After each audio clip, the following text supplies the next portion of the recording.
close our eyes as we pray. Heavenly Father, we want to invite your hallowed presence here with us this afternoon. We thank you for all that you have done for us and blessed us, keeping us throughout the day to this point. Thank you for the students who are here ready to debate. I pray, O God, that you would bring to them clarity of thought and clarity of speech so that we can all have an interesting debate this afternoon. Bless all the participants, and may we understand, dear God, that knowledge comes from you. Thank you, and may your Holy Spirit preside over today's proceedings. In Jesus' name, amen. You may be seated. I want to invite the Dean of the School of Education and Humanities, Dr. Laverne Jacobs Brown, as she brings our welcome to us. Dr. Brown.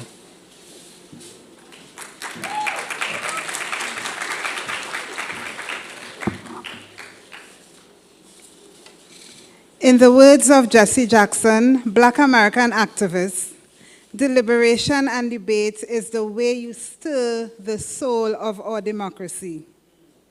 As such, I wish a pleasant and soulful afternoon to all of you gathered here this afternoon for this thrilling and auspicious event.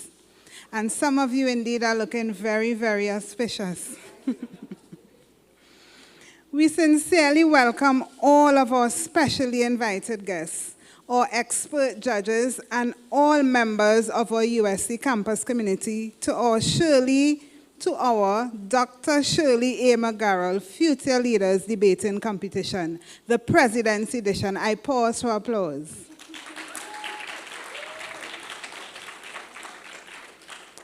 We, of course, welcome all our online viewers, and most importantly, our debating teams.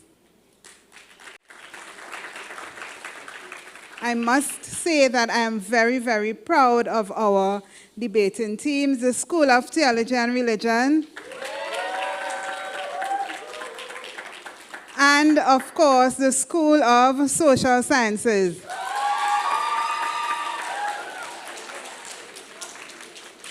This is indeed very exciting for us. You know, COVID had us resting for a while, so we have not done this for a while, so we are very, very exciting. With us this afternoon, we have specially invited guests, Miss Abby Taylor, the presiding officer of the Tobago House of Assembly. And most of you all will not know, but I'm very proud to say that Ms. Taylor is a past student of the University of the Southern Caribbean. And I am most proud to say that she is a past history major. Woo!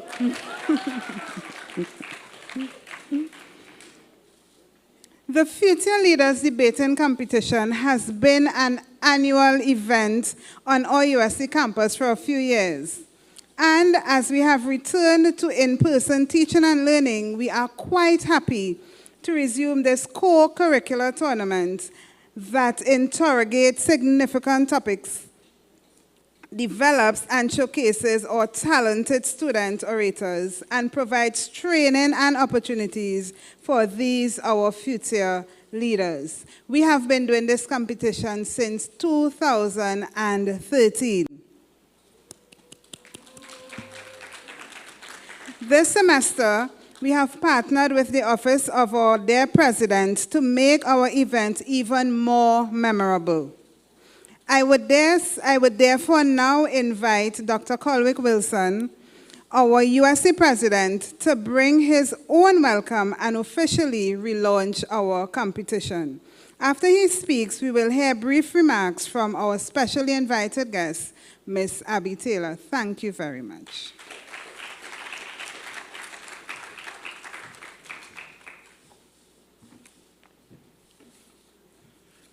Thank you very much, Dr. Brown. I must say that the School of Education and Humanities has done an excellent job in spearheading this event. Miss Abby Taylor, well, in the spirit of the School of Education and Humanities,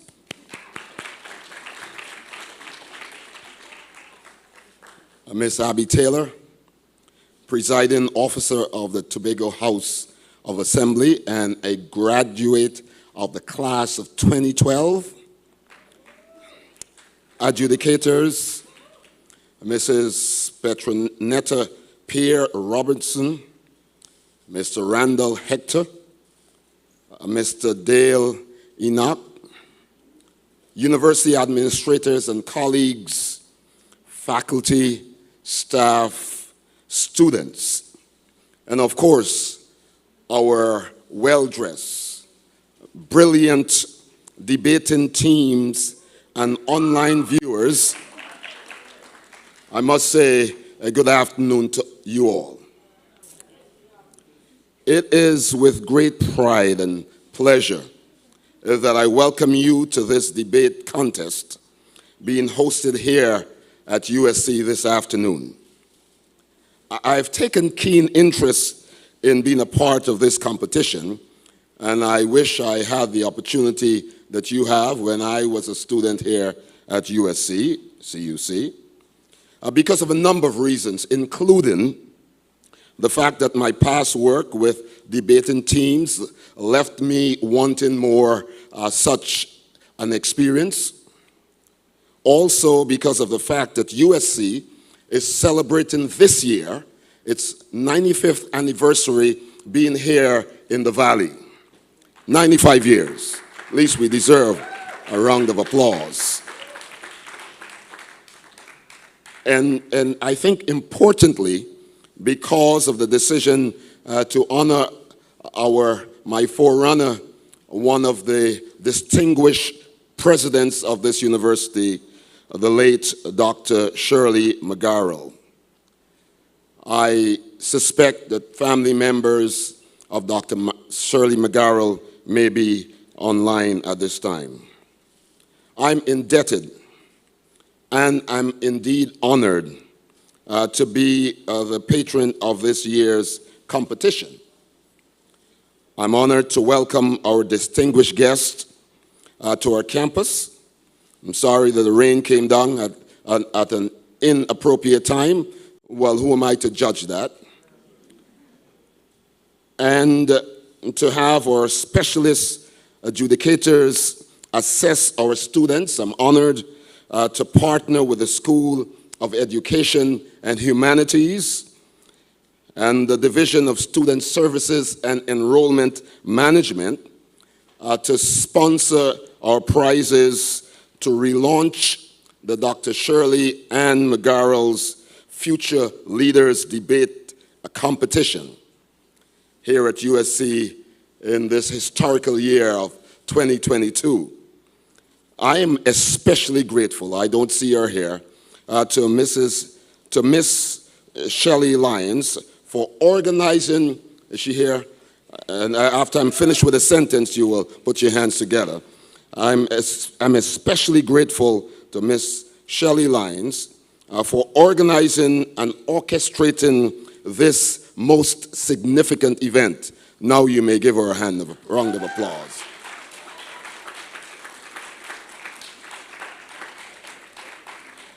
May this afternoon be filled with questioning and debate. I know it will. And even if we leave here still uncertain about our position on the resolution, whether the Commonwealth of Nations is now obsolete, we can agree, as French moralist and essayist Joseph Joubert once opined, it is better to debate a question without settling it than to settle a question without debating it. Ladies and gentlemen, I hereby relaunch the Dr. Shirley Ann McGarrell's Future Leaders Debate Competition here at USC, and today, may the better team win.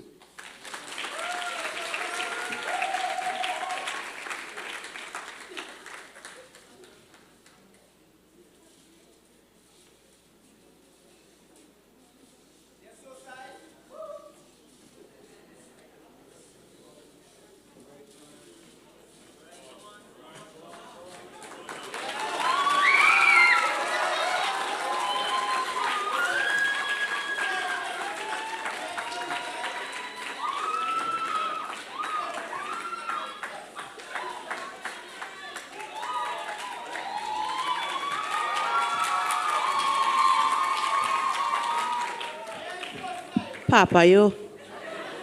Well dressed. Wow. I feel like if I'm in senior SEM class before my past lecturers. Hi, Mr. McKenna, Dr. Brown, Dr. Raj Kumar, wherever she is, Dr. Joseph. Hi, Dr. Raj. I never thought that 10 years later I would be back here addressing you as the new presiding officer of the Tobago House of Assembly. Thank you.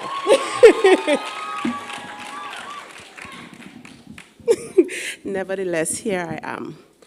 I bring greetings on behalf of the members of the Assembly, the Tobago House of Assembly, by extension, our Chief Secretary, the Honorable Fali Chavez Augustine, and other Executive Council members, the Minority Leader, Minority Councillor, and the other minority, Mr. Duke.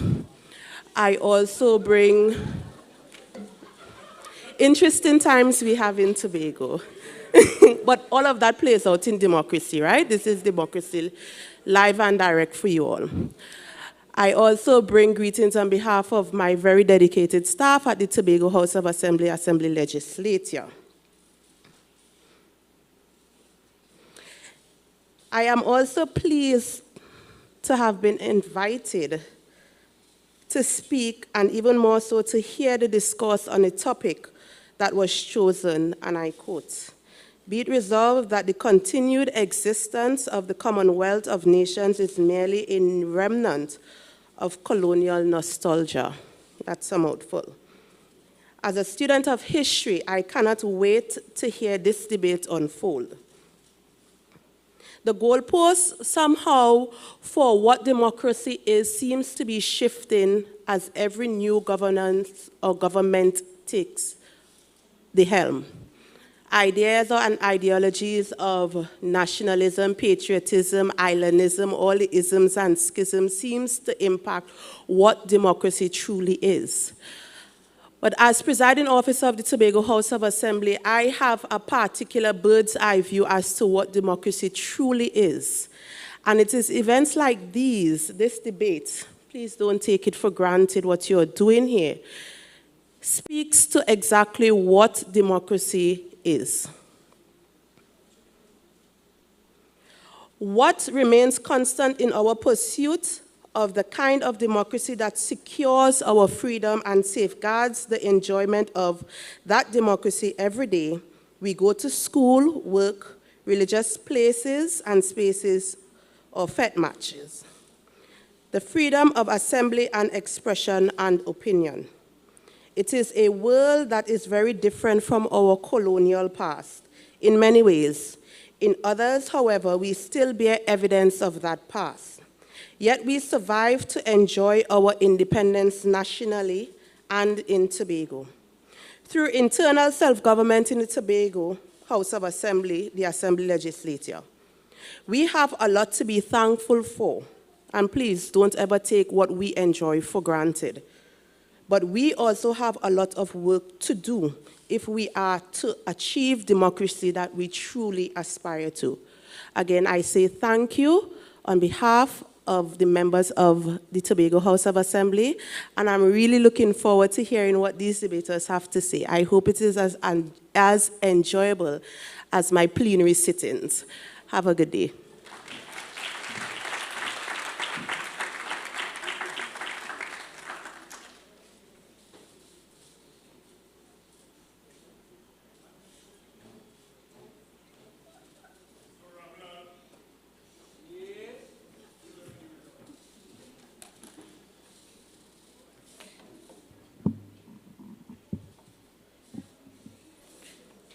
I have the opportunity at this time to give you a brief bio on the adjudicators who are here with us this afternoon. Thank you. See, I'm not as tall as Abby. Our first adjudicator I would like to introduce you to, and know that this is just a synopsis. If you want more information, feel free to interface with them outside of this room after the event. The first person I want to introduce you to is Mr. Dale Enoch. Can you stand so that... Thank you. By the age of 12, he knew he was destined to a career in media as a radio DJ. His shift in focus came, however, post-high school while studying radio television broadcasting in New York, where he stumbled upon journalism. After his studies, Mr. Enoch returned home intent on making links and starting his career. The first opportunity came when he was taken on as an intern reporter with the Mirror newspaper under the leadership of Patrick Chocolingo, some of us may remember those names, right? And supervised by icons like Rafiq Shah and Keith Shepard. Enoch then transitioned to the Heat Entertainment newspaper under the wings of Susan Shepard and the late Mr. Ali. With Wesley Gibbons at the helm of reporting at the state-owned National Broadcasting Service, Dale Enoch became a freelance reporter, earning $10 a story in the field he trained and yearned for. While at NBS, he met and began working with Tony Lee, and the Tony and Dale Morning Show began and has since become a staple in many homes here in Trinidad and Tobago and in the wider Caribbean. Along the way, and for 30 years, Dale Enoch has become the voice of news on radio. Today, Mr. Enoch joins our team of judges for the first time.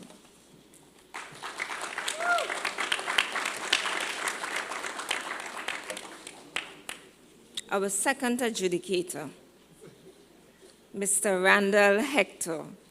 Can you please? Thank you.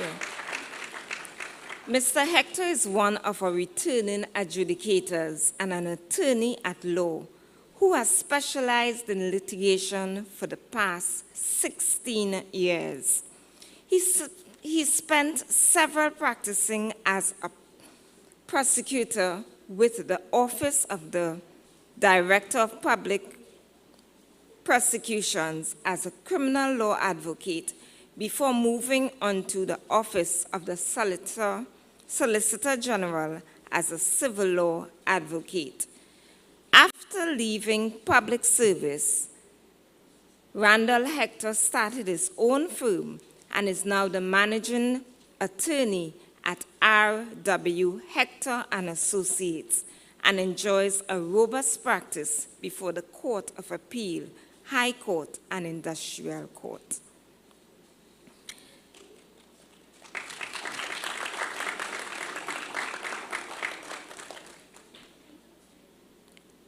Our third adjudicator, Ms. Pierre Robertson. Mrs. Pierre Robertson, can you please stand?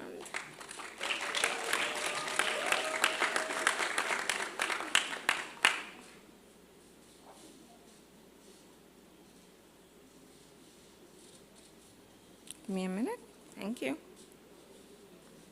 Mrs. Pierre Robertson has faithfully and willingly adjudicated at every one of our debate competitions over the years. I think that deserves a round of applause. She previously served as a library director here at USC for 19 years. Currently, she's a documentalist librarian at the School of Education at the University of the West Indies, St. Augustine. Petra is a motivational speaker and has presented on several issues facing the youth and adults. She has published 5 novels: No Guarantee, The Uncontrollable Flame, Second Chances, Lost in the Hills, and The Sixth Day. I'm just calling the names so you know what to look for, all right?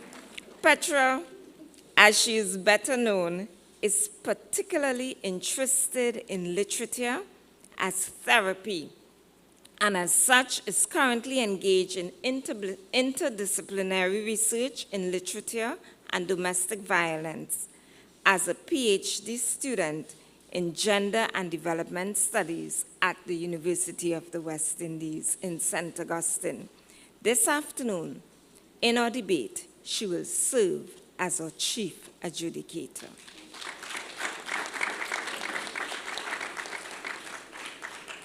Ladies and gentlemen, we are truly honored by having these individuals agreeing to facilitate our debate this afternoon. Thank you so very much and welcome.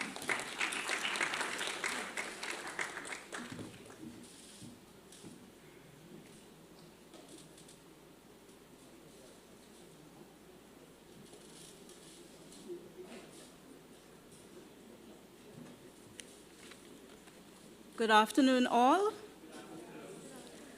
Be it resolved that the continued existence of the Commonwealth of Nations is merely a remnant of colonial nostalgia.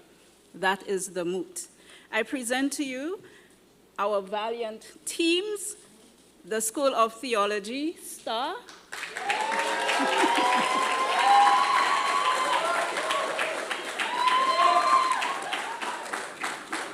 and the School of Social Sciences.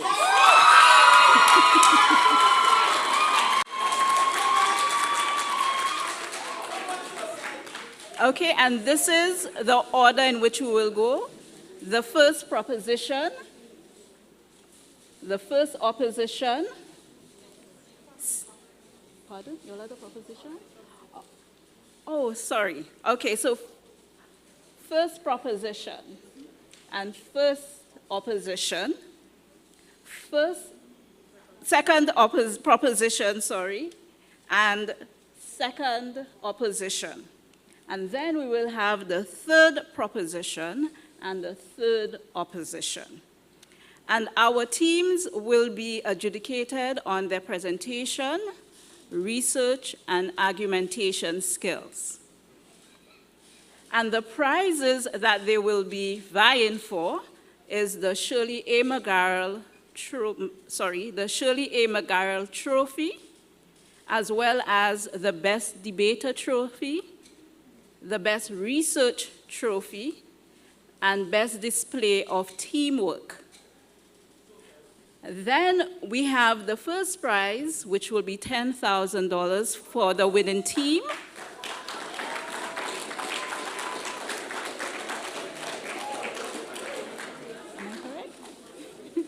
And then the second team, we will have $5,000. And then we will have the certificate of participation. Okay, and we declare the debate begin.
Okay, so in terms of our timekeeping, the students will hear a bell to begin and another bell ring the last minute, the beginning of the last minute.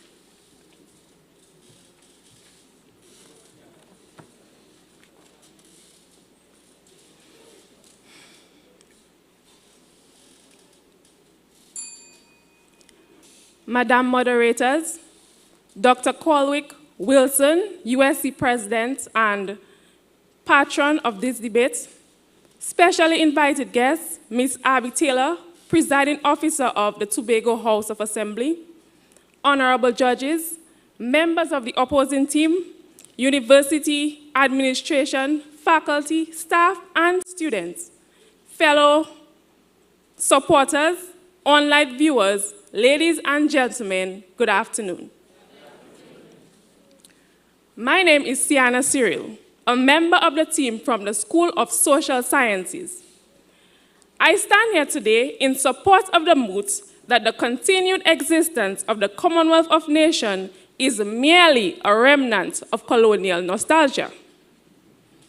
Before I venture any further, permit me to define some terms: Commonwealth, remnants, colonial, and nostalgia.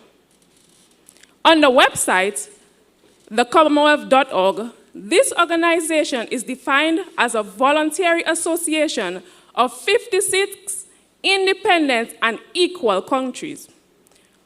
This consists of 1/3 of the world's population.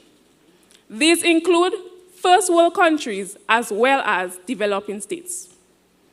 They have agreed to shared goals like democracy, peace, and development. Remnants is a part which remains after the greater part has been used. Colonial, as explained by Joseph Palmisano in his book, World of Sociology, and I quote, is the economical, political, and cultural exploitation of a country by a foreign power. And nostalgia, as defined by Palgrave Macmillan Dictionary of Political Thought, is a longing for an absent state of a fear accompanied by an idealization of that state, end quote. As you gain a better understanding of this topic, let me invite you on a journey with me. Esteemed judges, let's imagine for a minute that you have just liberated yourself from an abusive relationship. This relationship lasted for a difficult 20 years. You are free to do as you like, invest in yourself, and develop your resources. You have started networking and making friends with genuine people. But look, your once abusive partner has cunningly reappeared into your life. He or she regains access to your resources and influence over your investments. Fellow students, is this development, democracy, or peace? Today, this abuser comes in the name of the Commonwealth. In order to understand where we are going, we need to know where we came from. In his book, How Europe Underdeveloped Africa, historian and political activist Dr. Walter Rodney explained that the British colonial system crippled the African economy. Even today, through the Commonwealth Association, this regime continues to have authority over the resources of many poor countries. Mark Curtis, a British historian and journalist, reported that more than $1 trillion worth of Africa's raw materials are controlled by British companies. Moderator, is this Commonwealth family causing a colonial invasion? My team and I posit that the continued existence of the Commonwealth is indeed a remnant of colonial nostalgia. My team wants to further expand on our position and explain how the Commonwealth has been used as a tool for Britain to, 1, feed off the resources of poor countries through its influence and economic exploitation, 2, hide behind the premise of boosting trade links, and 3, continue to control post-colonial societies through its educational and political systems. The head of the Commonwealth has always been a member of the British throne. The late Queen Elizabeth II held this position for 70 years. Is this not post-colonial domination? Today we shall see clearly where the power remains. I thank you.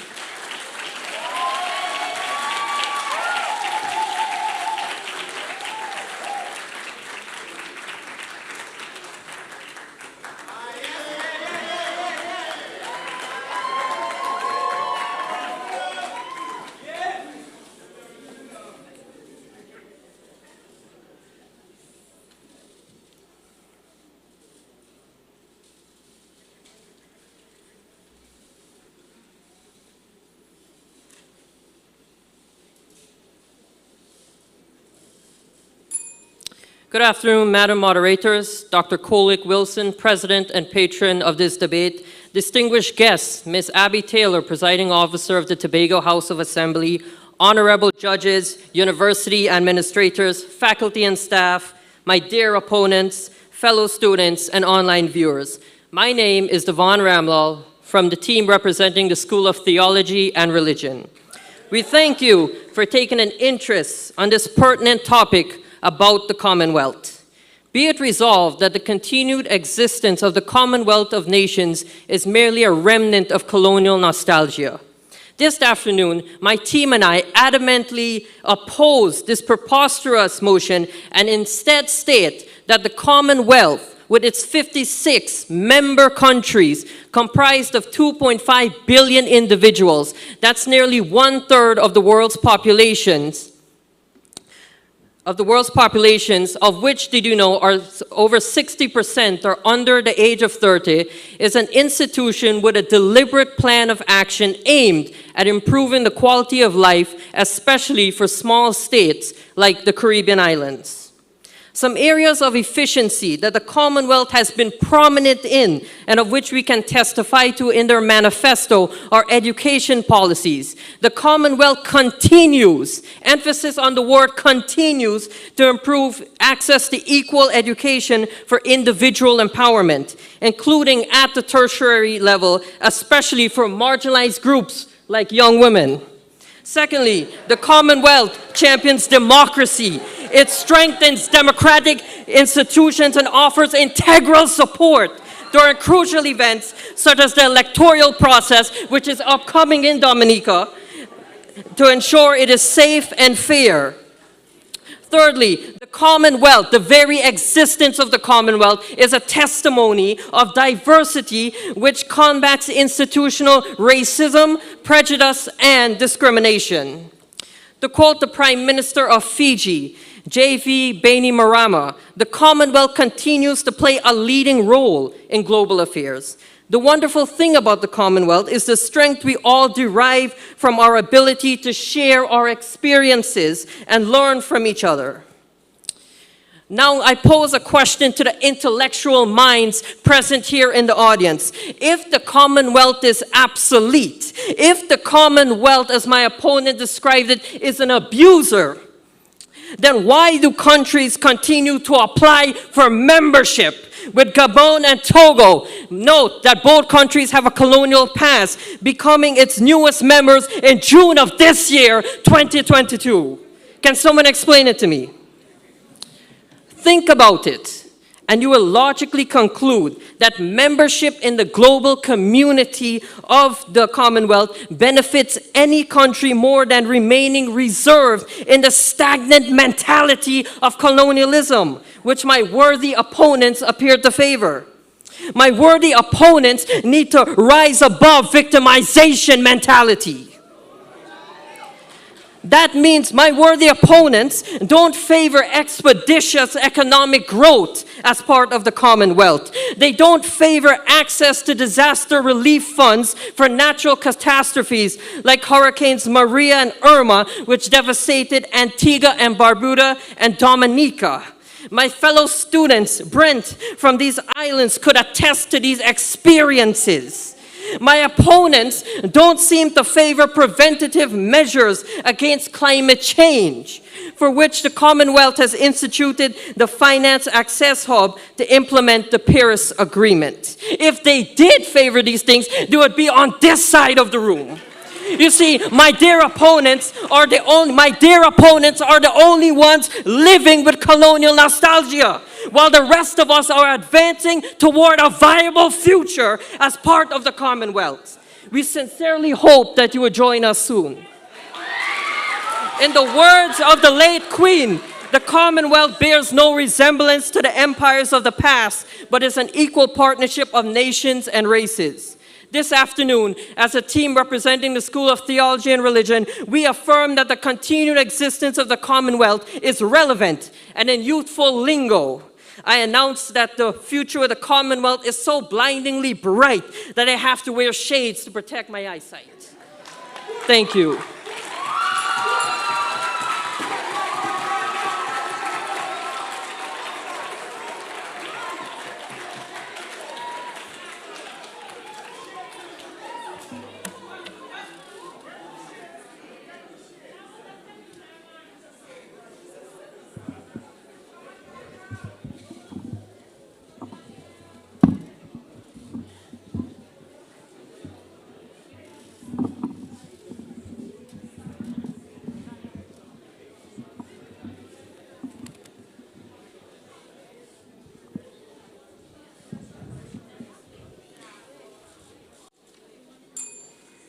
Good afternoon, ladies and gentlemen.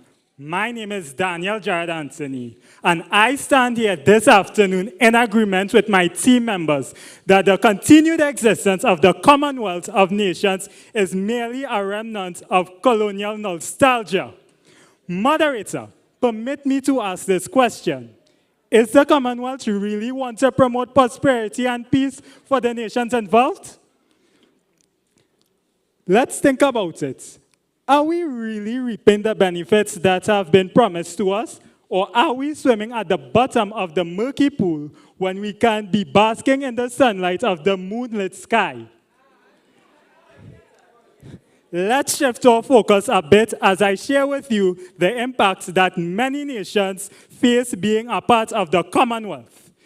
Other former colonial powers investing a sufficient amount of their many ill-gotten gains in helping the nation's so-called Commonwealth today? Today, the proposition says no.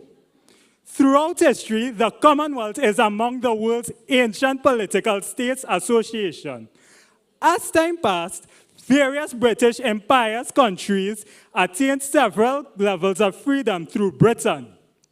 However, the Commonwealth can in fact limit you in various factors. Abe Akaria, a marketing development and data analysis intern, stated that the cost of these freedoms is extremely high, including the implementation of the laws and the budget for the people for pursuing the opportunities of business. Inside a Commonwealth country, each life isn't treated as equal. Influence and wealth play an important role in deciding one's importance. A major drawback of living in Commonwealth countries is a possibility of its manipulation by the megalomaniac people for realizing their desires. Now, with all I've just said, you must be wondering, what is the real reason of having a Commonwealth of Nations, right? Introduction of visas by Britain discouraged free movement of people and technology. Inadequate funds for the execution of its projects and free entry and exit of member states from the organization. Nalini Mohabir, an associate professor in the Department of Geography, Planning and Environment of Concordia University, says the royals have a duty to the Commonwealth. Pay your debt and apologize. For the people of formerly colonized countries, the monarchy is not a neutral institution. It is the embodiment of imperial legacies that benefited Britain at the expense of its colonies and played an active role in the slave trade. In the mid-20th century, when Caribbean countries were agitating for independence, the British government under Prime Minister Winston Churchill sent warships to British Guiana, a member of the Commonwealth, and openly removed an elected government in 1953. Even after Caribbean countries achieved independence, many remained members of the Commonwealth, retained colonial curriculums in their schools, and were sold consumer dreams by companies bearing royal warrants. Yet these associations did little to protect these member states. Indeed, when Grenada was invaded by the US in 1983, Britain did not intervene. Madam Moderators, with all this information, I want to leave you with this question. Why isn't the wealth common in the Commonwealth? I thank you very much, ladies and gentlemen.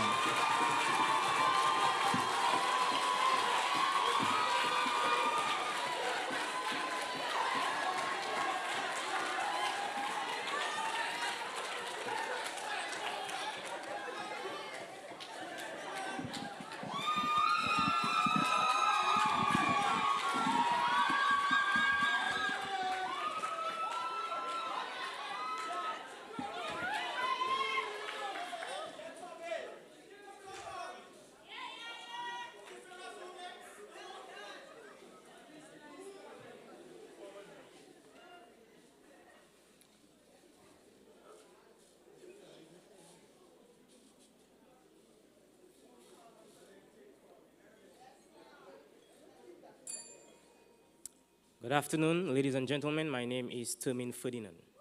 The death of the Queen sparked renewed debate in many Commonwealth countries, many being former British colonies. Britain was not alone in proclaiming a new king. Australia, New Zealand, Canada, and Jamaica were among 14 other nations where King Charles is the new head of state. The coronation ceremonies echoed from London to Nassau and Suva in Fiji. Sanjay Stanley Nair from the University of the West Indies predicts, for many countries, quote, there is going to be certainly more of a move to disassociate themselves from the Commonwealth, end quote. No stranger to the wind of change, Martin Luther King Jr. declared in his analysis of the state of American relations after a decade of US civil rights struggles, quote, where do we go from here? And today I pose the same question to the Commonwealth countries. Where do we go from here? Are our loyalties to the head that bears the crown, or to the 2.5 billion people who are adversely affected by the scarcity of development and natural disasters? As my colleague enumerated, a lack of democracy and limited access to education? Are our loyalties to the sway of power or to the development of our natural and human resources? Will our right to choose negate our responsibility to good governance and the spirit of empathy? The example of Togo and Gabon evidences not the perpetuation of colonialism or a decline in the organization, but a need for community as opposed to individuality. Guy Hewitt, former High Commissioner of the UK, said, quote, Barbados' journey to a republic was not a rejection of the Queen, but more so an affirmation of a right towards self-determination. Self-determination that translates into democracy, a democracy that accentuates our agency.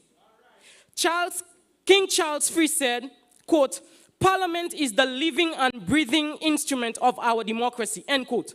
And if we dare believe that Mia Mottley, Prime Minister of Barbados, is antagonistic towards the body politic, the Guardian records her referring to the Queen stating, quote, very few have surpassed what she has been able to achieve.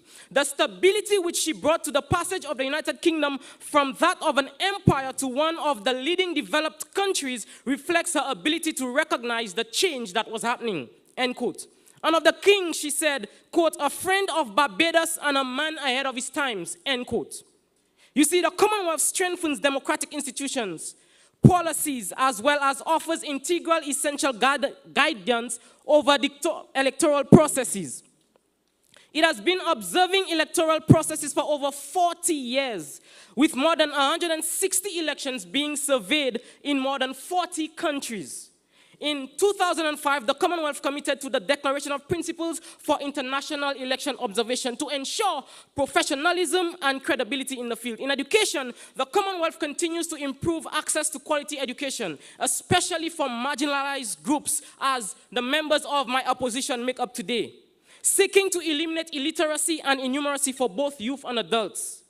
Mia Mottley said, quote, above all else, King Charles is committed to creating pathways for young people, particularly those who may be at risk and who may not be seen, heard, or felt in their communities or families, end quote. And this has been the progression facilitated by the Commonwealth in helping its members achieve Millennium Development Goals in education. A report presented at the 16th Annual Conference of Commonwealth Education Ministers by Minifi and Bray suggests there has been growth in the area of shadow education, with reports of growth in African countries like Cameroon with 23% of students receiving private tutoring, Kenya 46%, and in the Caribbean, Jamaica with 90%, Trinidad 88% in Standard 5, and many other islands declaring extra lessons as deeply embedded within the educational system. So I appeal to the judges and to the audiences today to consider this moot. A remnant of colonialism? No. My colleagues and I say an amalgamation of resources toward a better future, a premise and cause propelled by the spirit of brotherhood, a consciousness of human dignity foregrounded by unity. That is the Commonwealth.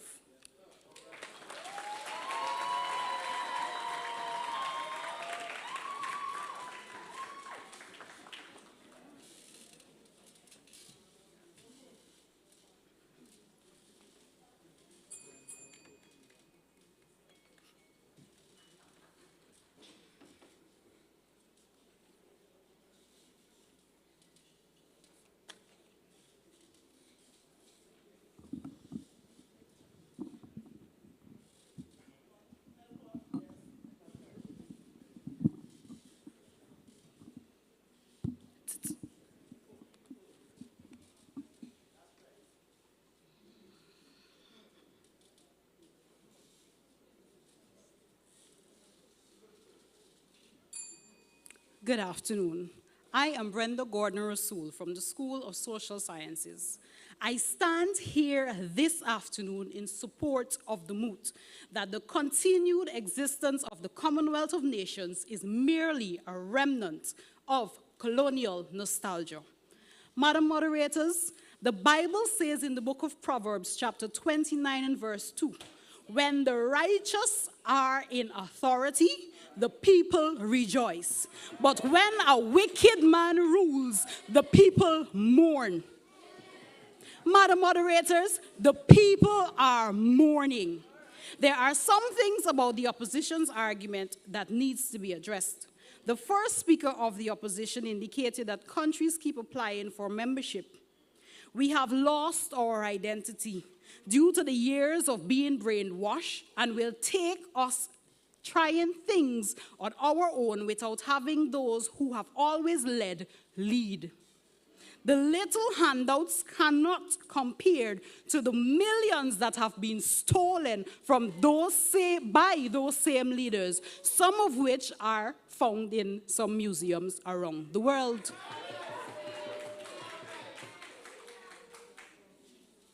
Where do we go from here? The question is asked. We go forward. Forward in change through self-recognition because we have the ability to do what it takes. Are my opponents really saying that they prefer to be led for the rest of their lives instead of using their ability to lead? I find this appalling coming from my learned theologians. It is about personal development, the ability to think and speak for ourselves, and to suggest solutions to problems that directly affect us, our nations. It is about creating opportunities for young persons to develop their talents and skills. It is about advancing the culture in a positive way. It is about our identity. Can't we do these things on our own to empower people to take initiatives, creating opportunities among ourselves than to be dictated? Have we been brainwashed to the point that we blatantly refuse to think and or act for ourselves? Or even to have our own styles? My learned theologians showed up here very colonized in their dressing today.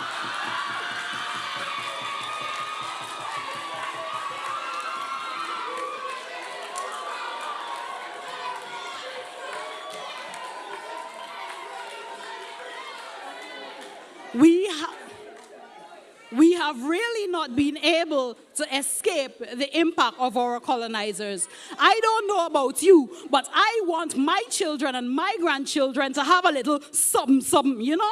We want our children and even our grandchildren to be able to live comfortably and free to have even a fraction of those that occupy Adelaide's College in Windsor, Berkshire, without having to marry a mafia boss, sell drugs, be a hitman or woman, or sell their souls to Lucifer.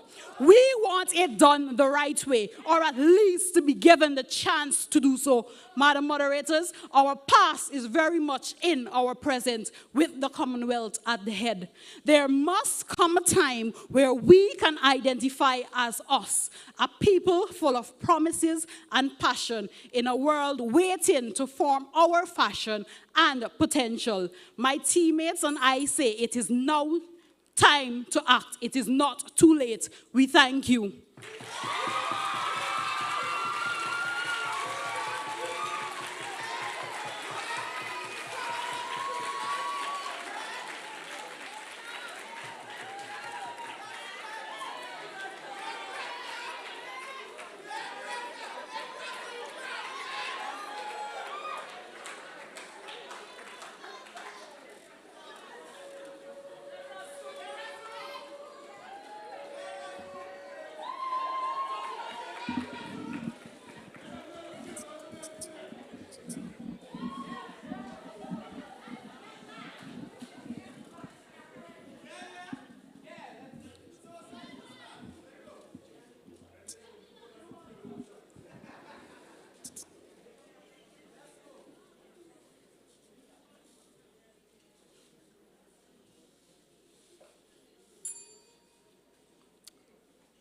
hearty good afternoon to all. My name is Dylan Basil, and I represent the School of Theology and Religion. It gives me great pleasure to stand here in partnership with my colleagues to oppose this proposition. In the words of Larry Niven, the value of a thing is what that thing will bring. As my teammates pointed out, the Commonwealth has been committed to the development of education and the guarantee of democracy in member states. He also alluded to the fact that 60% of individuals in Commonwealth member states are under the age of 30. Fellow students who fall within this category, I ask the question, isn't it comforting to know that the Commonwealth sees each of you as assets to your country's development? Isn't it comforting to know that the Commonwealth desires to empower you through educational opportunities to attain your full potential? You see, my opponent pointed out that the relationship between the Commonwealth and its member states is like an abusive relationship that has suddenly reappeared. But I'm here to let you know that for over 40 years, the Commonwealth has been providing educational aid through the Commonwealth Youth Program. Furthermore, since the implementation of the Commonwealth Scholarship and Fellowship Plan, over 30,000 Commonwealth citizens has benefited from Commonwealth scholarships. My USC community, I'm sure we all understand the value of education. I'm sure we all understand how difficult it is to finance an education. Hence, through the existence of the Commonwealth, we have the assurance that educational opportunities will always be available for member states.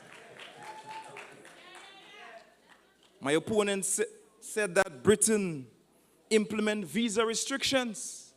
But I'm sure that my Guyanese friends here can testify that in July of this year, restrictions were removed.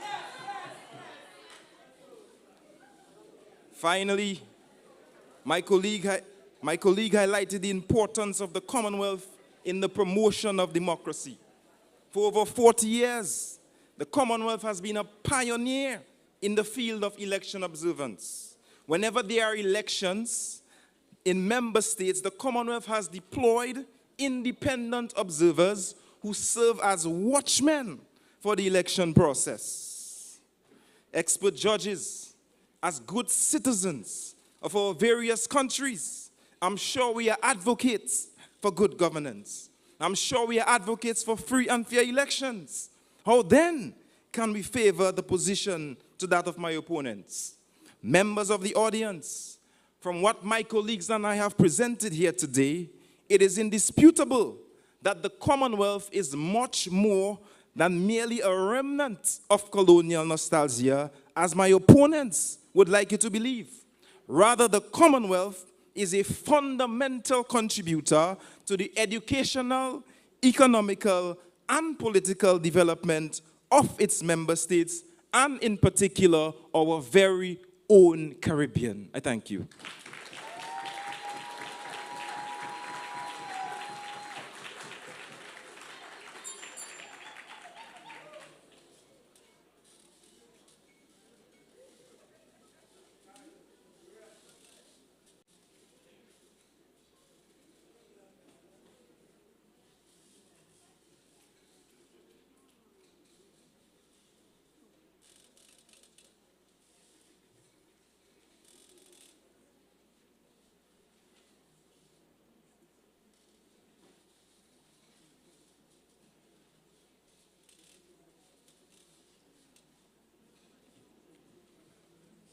Good afternoon, everyone. Let's hear a round of applause for these spectacular.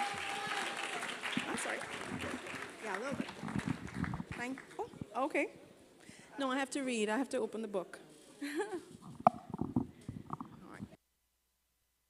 Young people this afternoon for such a spectacular debate. Oh my goodness, what a great job. Fantastic, fantastic job, people. Thank you. All right, so I have been asked to contribute. My name is Nicole Bangoche with a tribute to Dr. Shirley McGarrell. And I really wish that you all might have, there are many of you who would have heard from her and learned at her feet, and I really wish some of these students out here would have heard from her and experienced a little bit of what she had to give and what she gave to this university. All right? I never had the opportunity to be in one of her classes, as some of you may have, but I was a student, and I did help with many of the programs that we had while she was still at the university. What a fantastic person, and really this debate is an excellent way of celebrating her contribution to the university. It really is. I was told I can start anywhere in the book. I can read for us, anywhere from the text. I was given Living with a Man Named Roy. I would have entitled this Living with My Man Named Roy, but I don't know.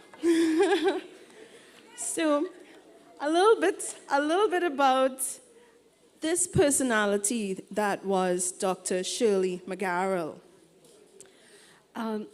So she starts, I read introductions, I'm sorry, I read introductions, long introductions at the beginning of books. And she doesn't have a long introduction. She poses, first of all, in her preface, if I can find it, the question, why read another biography? Why read another biography? And I was thinking, yeah, for real, why should I read another biography? And then she answers, she says, one cannot exist on what one has eaten yesterday to satisfy the yearnings of the stomach another day. And although the meal might be the same from day to day, each one is enjoyed for the sake of itself. Inspiration, motivation, empowerment, and enjoyment are some of the many benefits derived from reading the saga of others. So Living with a Man Named Roy is not the traditional biography. However, it is a journey of commitment, a legacy of love, not a bodice ripper, a romance story shared by two lives for over 50 years. Okay, and I was privileged to be at the book launch of this text, and there's some kind of steamy scenes in here. You might be interested in reading. Some of you might only pick up the book for those scenes, but whatever. Whatever pleases you. I was told I can read from any place in the text, so I'm going to read from the beginning while the judges do their job. I will start at the beginning. Arresting attention. And of course, punctuated by my own ideas. I first met Roy when our family moved from one part of the country, of Guyana, to another. My father was a policeman, and in those days, members of the police force were transferred regularly from one district to another. At this time, we were asked to move from Vrion Hoop on the west bank of the Demerara River to Buxton Village on the east coast of Demerara. I was just about 8 years old and was not aware that in that village and at that Seventh-day Adventist church, I would find a young man who would become my life partner, confidant, and friend forever for over 40 years of my life. The village of Buxton was known for its politically aggressive people. And I think this is why I wanted to start from the beginning, because we're actually talking here about post-colonialism. These people had been fighting for their rights, the rights of the people from the very beginning. And that's how she starts her biography of her husband. The village of Buxton was known for its politically aggressive people. People who were not afraid to stand up for what they believed to be a just and righteous cause. They were fearless of the law and lawmakers that obstructed morality and justice. During those days, a railway line connected villages all along the coastal areas, and commuter trains ran through them at scheduled times each day. History tells us that the villagers once had a very important issue to address that had to do with the welfare of the village, and its leaders found it difficult to get an audience with the governor who lived in the city. On this significant day, however, the governor was on the train traveling to a village beyond Buxton, and the people unofficially heard about it. So they mobilized an army of villagers, and they all gathered at the train line, not at the station, at the train line, these fearless people, and decided to make a human barricade before the speeding train so that it was forced to stop before reaching that human wall. They were prepared to sacrifice their lives for the good of their people. As a result, it was possible for them to speak with the governor and get their problem addressed.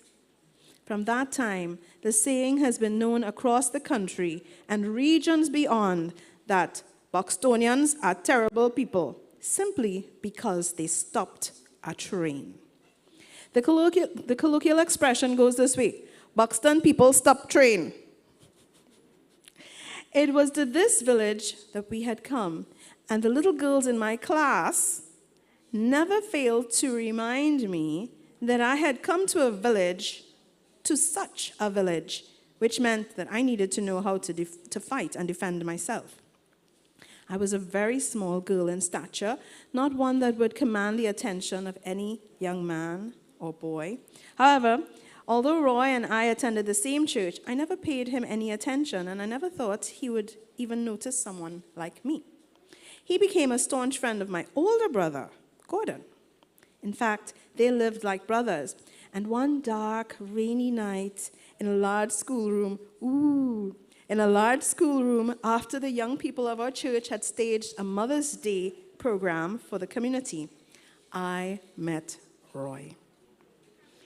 The program was a great success, and it was well received by the public. People were leaving the building for their homes when heavy showers of rain began to fall. Those were the days when cars were few in the little village of Buxton, located in the country of Guyana, South America, where we lived. Only the rich owned them. The continuous downpour prevented many from returning to their homes, but especially was this so for us, the young people who had organized the program. We had to remain to rearrange chairs, desks, and other fixtures for classes the following day. So even when the rain ceased a while, we were not ready to leave. By the time we were ready, the rain was pouring down again. We decided to lay our heads down on a desk and sleep, hoping it would soon end.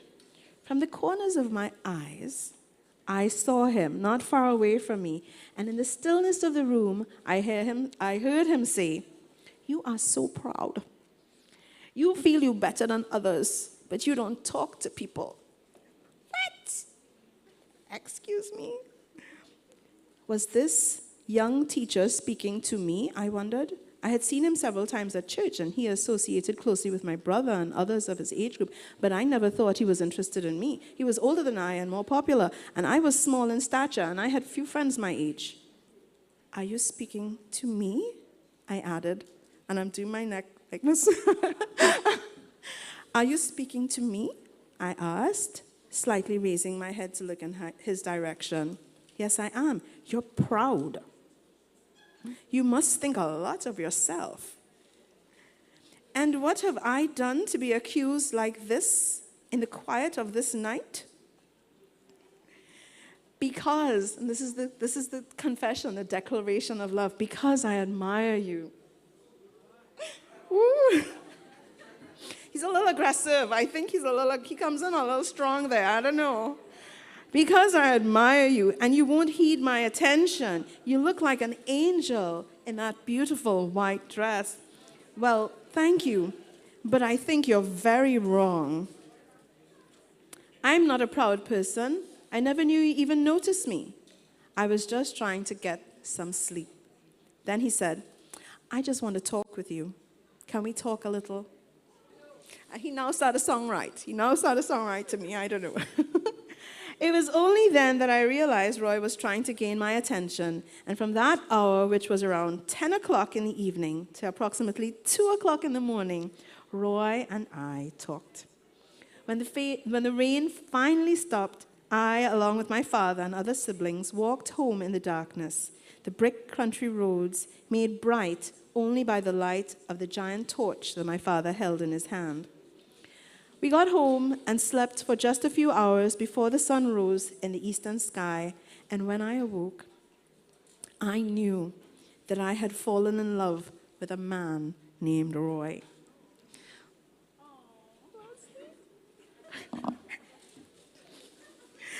Okay, it gets more sordid than that. He had become my brother Gordon's best friend. They shared much in common. They even taught at the same elementary school. It was his custom to visit with Gordon in the evenings, and they would talk at length on every conceivable subject, but mostly on matters of moral, ethical, intellectual, philosophical, and spiritual importance. I saw them both as holy young men. After that night in the schoolroom, however, he often stayed a while longer at our home and talked with me briefly. So he spent less and less time with my brother until he started spending the major portion of his time with me. My dad began to discover the real motive for the visits was not my brother, but for me.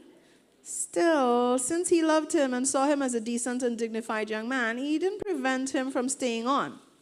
Roy soon began to make my dad his friend and now shared his time between him and me instead of my brother and me. Dad took him in like a son and gave him counsel and told him stories of his life, some of which he had not shared even with my brother. And Roy began to feel secure in the love of my father.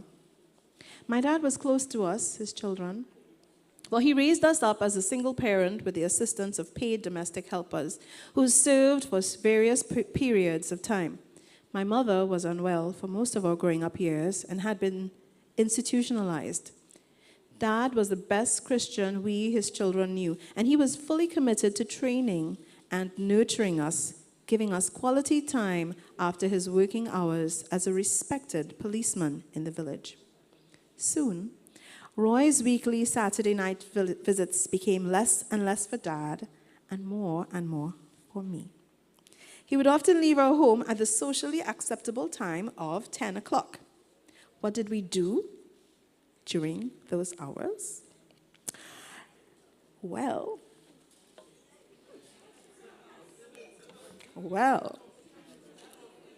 this is very sexy.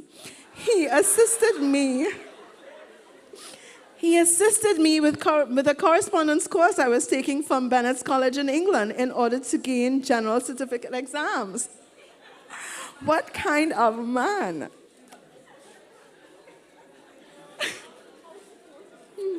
I tell you, I don't know. And to get passes in at least 5 subjects, including French and English history. He was helping Dr. McGarrell in English, anything? Like, okay, wow. He also used his time to teach me to write poetry. What? Dr. McGarrell had someone teach her to write poetry? Okay, I'm flabbergasted.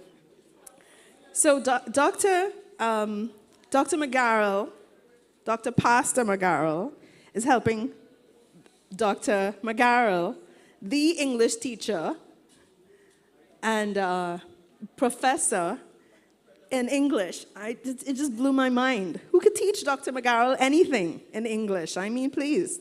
She was teaching Milton. I'm not touching Milton. I teach English. I'm not touching Milton with a long stick. I'm sorry. Mostly because I can't reconcile Milton's language with Milton the sexist person. But I'm not touching Milton. He's helping her to write poetry. So he also used this time to teach me to write poetry. Conforming to the rules for rhyme and meter, because blank verse was not popular in Guyana in those days, he taught me to play the piano. And during the daylight, he taught me how to ride a bicycle. In the midst of all of these activities, he spoke about his love and his admiration for me and his plans for the future. And he wanted me to be a part of that future. I came to realize that I was becoming an important part of his life. One night was particularly surprising. After his usual greetings and niceties, he said to me, "Shirley, my dear, you are so precious to me, like a precious gem, and I would like to give you a name that is mine alone." Renaming, I'm not sure, I'm not comfortable with that. He's renaming her. All right, let me just finish this sentence. "Gem," he said, "for you are rare and precious, but as an extra act of endearment, I would say Gemmy. How about that? This would be in honor of your uncle, J for G, in using his initials, Gem." Okay, so this brings me to the end of my reading. I know some of you are intrigued by this novel. Dr. McGarrell was actually leading out a theology department for a very long time. And Mrs. McGarrell, Dr. McGarrell, was also acting president here at the university. So very interesting novel, a biography that covers not just her husband, but also gives us a portrait of USC in the earlies. So for those of you who are interested, you can find this at the bookstore and also at the library. Thank you very much for your attention, people.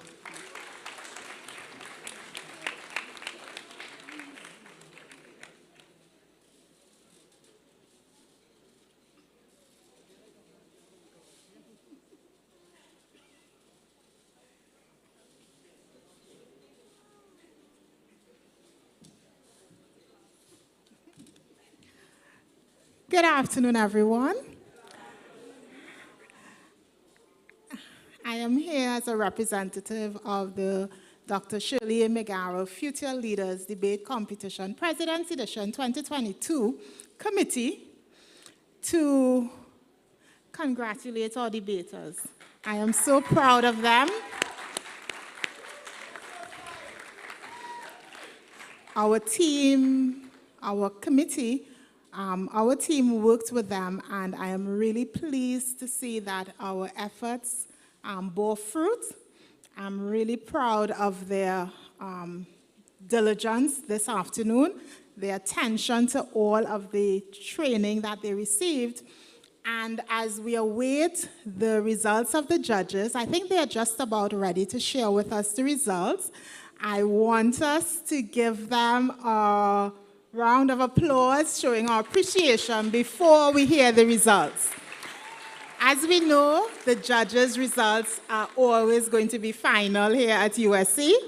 And so whichever way it goes, they are all winners. I told them this a few times before. They are all going to be winners this afternoon because they are all going to be beneficiaries of some substantial prizes that are going to be given. And we want to thank the president especially because he has taken over as patron, and he is going to be assisting in providing them with those prizes. So we want to, at this time, I believe the judges are ready, and our chief adjudicator, Ms. Petronetta Pierre-Robertson, who has been with us over the years, is going to share the decisions that the judges have made. So I know you are waiting to hear the results, and I invite Ms. Petronetta Pierre. We want to thank our judges as well for taking time off their busy schedules to come and participate in this event. So I know they are there trying to work this out. It may have been a difficult task for them, but I invite them now to share the results.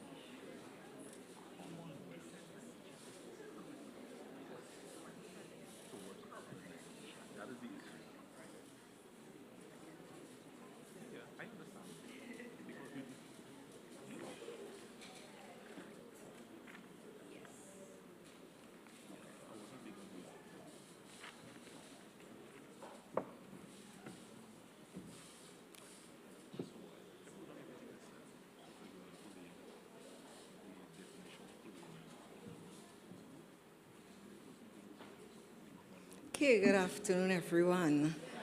They are looking at me with expectation. Now, I sat there at the end of, I wasn't between them, these two judges, and at the onset, I said to them, come with me and give your comments. You know, I didn't try to abuse them. You know, I said it so nicely. And I thought I had gotten through. So I deliberately didn't write down their comments so I could tell them, well, come up with me to give the comments, but they would have none of it. So while I was sitting there, they were telling me their comments and not coming up. Can you imagine? So they have put me in the hot seat on a day when I drove into a hole by Riverside Road, so they can't move in too fast to skate out of here after I give the results, right? Okay, that being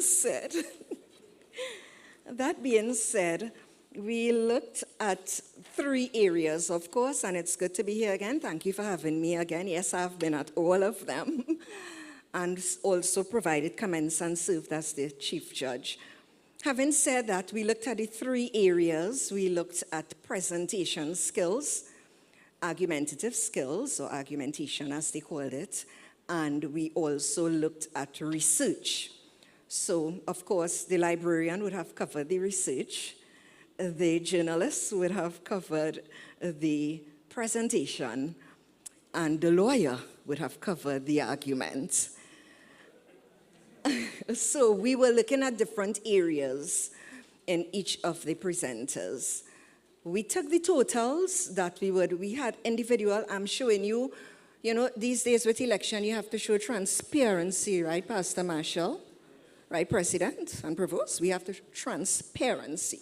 So we each deliberated on our own on sheets of individual papers with the participant's name. They were graded out of 20 for argument, out of 20 for presentation, and out of 10 for research. We each provided the score at the end without consultation. Then we give our total in the master sheet. Presentation, research, argumentation. We totaled it, and after we totaled it, we said, okay, we didn't go back and change anything. We totaled it. We were honest here, and the cameras could zoom. Oh, there are no cameras here. Okay. So before I go into the final scores that we received, just a few comments, and I will start with the last comment I got first. You know, when you go into an exam after cramming, once you pull that paper, you look for the question that you cram last, because after the exam, you ain't remembering nothing, all right? So I am going to give you the last point I got while you all were waiting for us, and it came from the lawyer, Mr. Randall Hector. He said, and I quote, well, I paraphrase because I didn't write exactly what he said. I took lecture notes, yeah? So he said, be careful that you don't be overcome with sentimentality. In other words, your antagonism for colonialism and empire and what that brought with it in the earlys prevent you from looking rationally at the Commonwealth. So there is a difference between the colonial experience and the Commonwealth. Yes, did I say it correctly? I represented him. So you want to be very careful with that, right? There is a difference there. The second to last comment I got, and both of us really agreed on it, Mr. Dalenock and myself, was the definitions. When I looked at it, I saw 3 terms stood out in the moot for me. I don't have it in front of me, but I'm trying to use my photographic memory over the senior moments. There was colonial nostalgia, was it? There was Commonwealth. Some of the definitions we wanted to get. I'm trying to remember the moot without. If you can give it to me there, the 3 major ones: colonial nostalgia, Commonwealth, and well, you maybe, right, read the moot for me. Yes, thank you. Yes, I left the sheet with the moot down there. Right?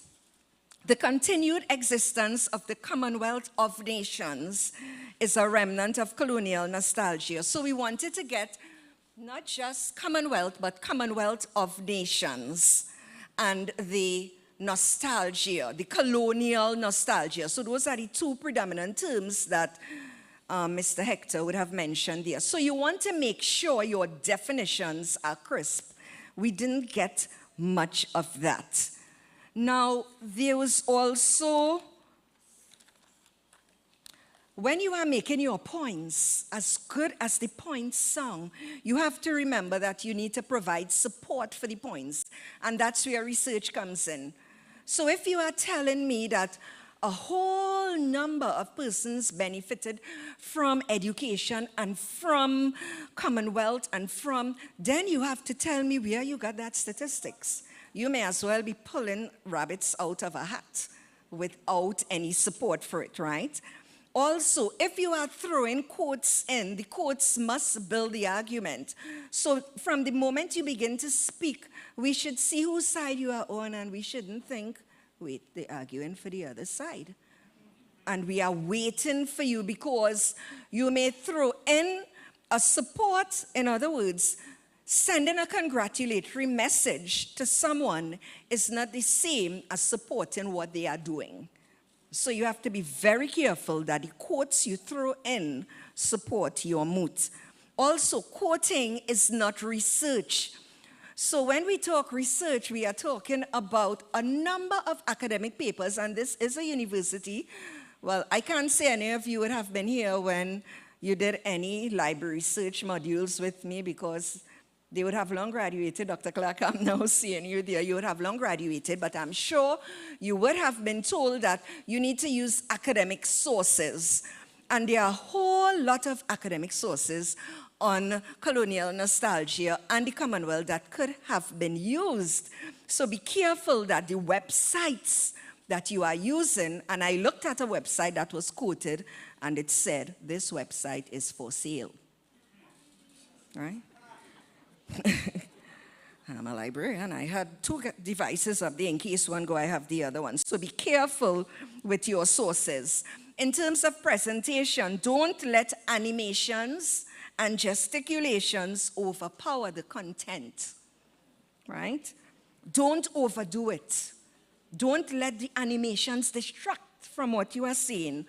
And I call it, meaningless gesticulations, gesticulations that really mean nothing. So that's like saying, he was real sad, I said, right? The gesticulation doesn't necessarily. So be careful with your gesticulation. Also, when you are debating, don't read. You want eye contact. You want to pause for effect. You want to step back. You want to make a point, but you don't want to read too much, right? So be very careful. And your tone, remember, you want modulation. So I'm saying this so you would understand why we are going to present certain prices now. So we want modulation. So it must be a combination of factors. Did I cover all my esteemed judges? They say yes because I want the results. That's why Karen, they want to know anything else I forget? I covered it all. Okay, so let's get the results now. You're anxious, huh? Oh, Lord. Wait, I think I left the paper down there, All right, so should I give the prizes first before the results? Yes? Okay, so the bosses, Mr. McKenna, Shirley, what to give first? Give the prizes first, okay. All right, so the best research, and it would be based on what I would have shared, that the best research was, who you supporting, Society or Theology? Society, all right. So do you think Society got the best research? All right, oh. He look in my eyes and he say, I ain't trust you, I don't trust me. Okay, so our best research, which would have encapsulated what was shared about providing sources for your presentation, went to Sienna Cyril of Society.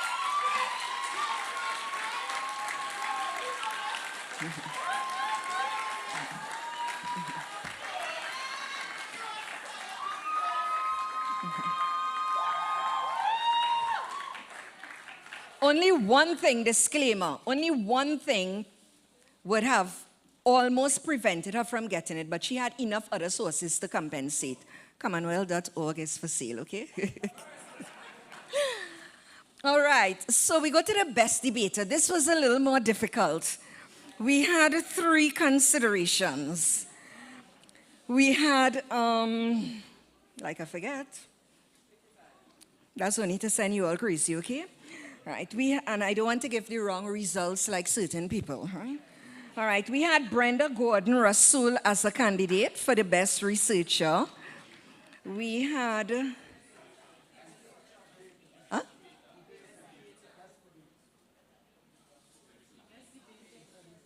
Oh, I said researcher. I'm looking at debater. Thank you. Best debater. We had Brenda Gordon Rasool as a potential candidate. We had Devon Ramdal as a potential candidate.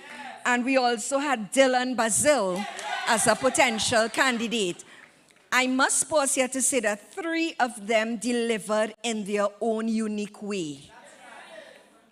One was forceful.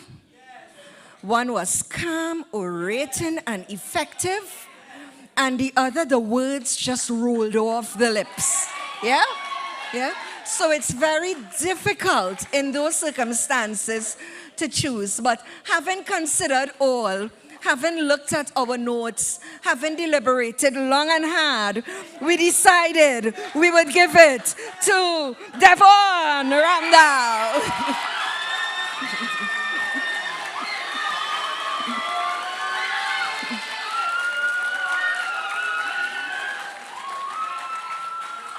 Okay, and the president is asking me to read. It says, Dr. Shirley A. McGarrell's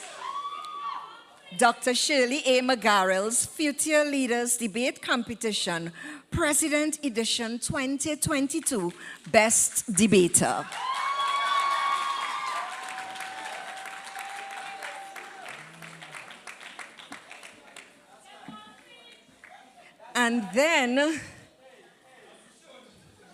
And then we were asked to choose, after having already determined, based on the scores that we didn't look back on, we were asked to choose the team with the best team spirit in considering a debate.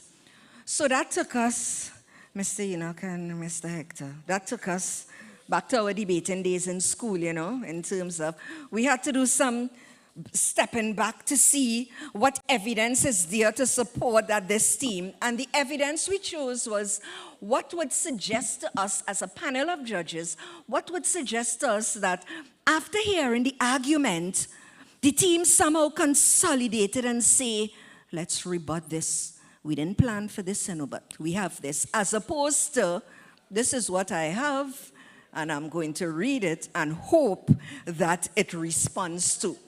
So this is what we looked at in determining. So we looked at consolidation and collaboration. And I think we got that from social sciences.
And being a student Being a student of literature at both the undergrad and graduate level and loving literature, I think what line would leave with me here today is, why isn't the wealth common in the Commonwealth? I particularly love that one. I will carry that with me. I'm finding a way to put that in all my papers. All right, and now we come to the moment we have all been waiting for. I wonder if I could warm up my car from here. Your car moving fast. I think I'm taking a ride to my car with you. All right, so the scores were very close. I wouldn't go into the detail, but as I said, this is where we would have Ernst & Young, yeah? But in the absence of Ernst & Young, I would repeat that we did not collaborate.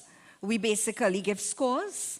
We totaled the scores. We looked at the scores and said, okay then. So we had two teams. They did very well. Thank you for an entertaining evening, Theology. Thank you for an entertaining evening, Social Sciences. The scores were 71.5 and 77.5. The winner of the 2020, what year it is again?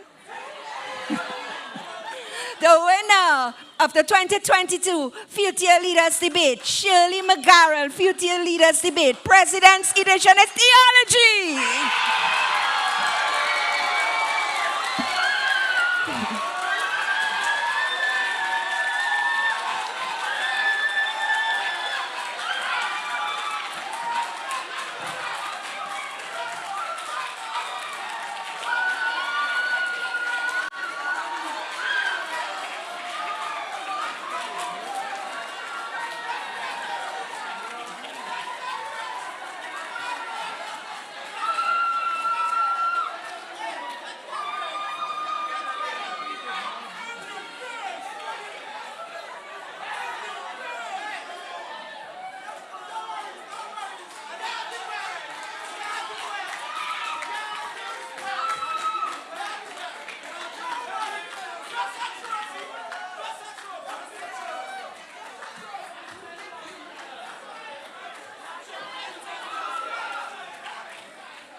Of course, we want to say that both teams did very well, and we deliberated.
Okay, now we give the prizes to the School of Social Sciences.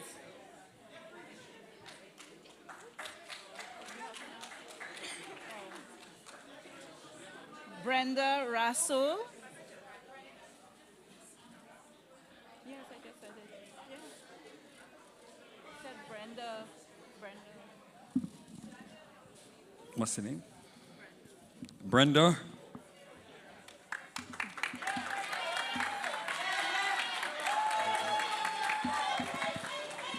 Sienna Cyril.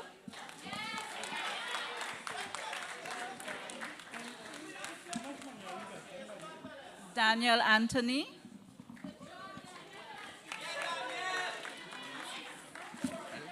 Abigail Collins. Abigail.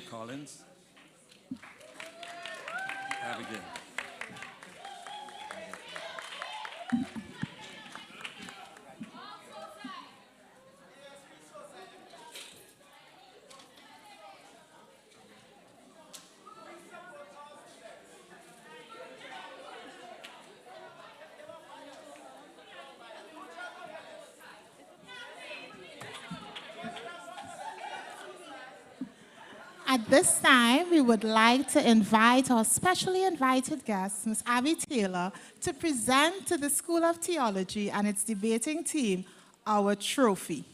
So, Ms. Taylor.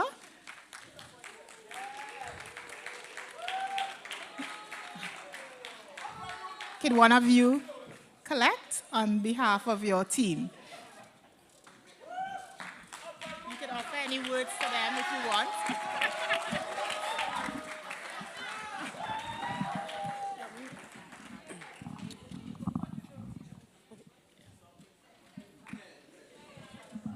Okay. I'll stoop. Okay.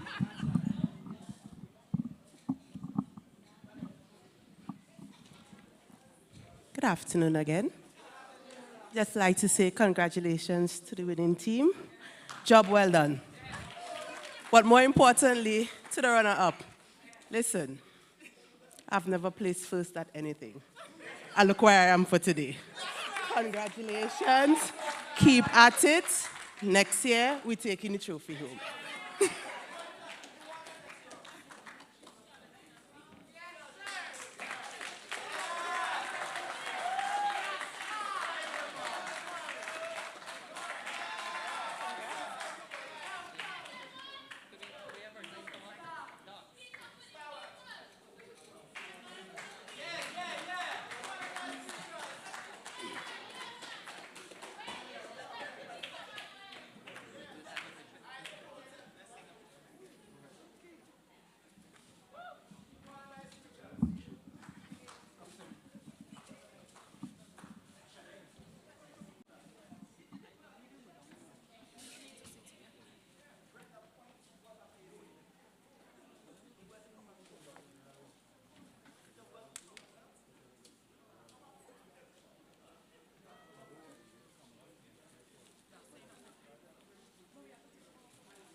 We have a special gift for our most distinguished guest, Ms. Abby Taylor. Thank you for coming. We appreciate your presence. Thank you so much.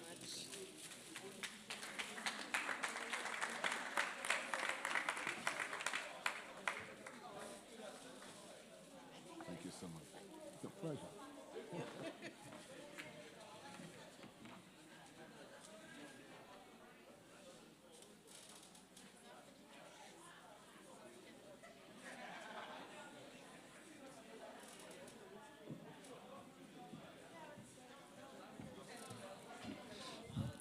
At this time, we also would like to extend our extreme thanks to our judges who came this afternoon and had to make this tough decision. We really appreciate them, and we thank them for taking time off their busy schedules. I know we are all busy, and we want to invite them at this time as we invite our president and provost to share with them small tokens of appreciation from the University of the Southern Caribbean. So at this time, we invite Mr. Randall Hector. He's the attorney at law.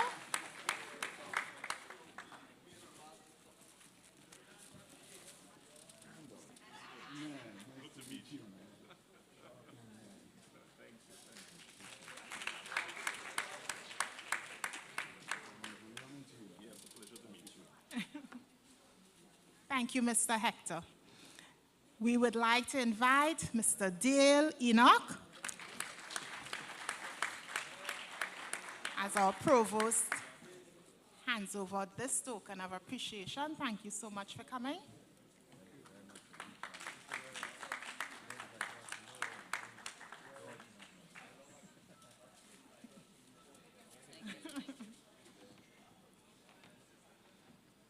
And to our chief adjudicator, who is always willing and able to do this job, Mrs. Petronetta Pierre Robertson, we invite you to come forward at this time.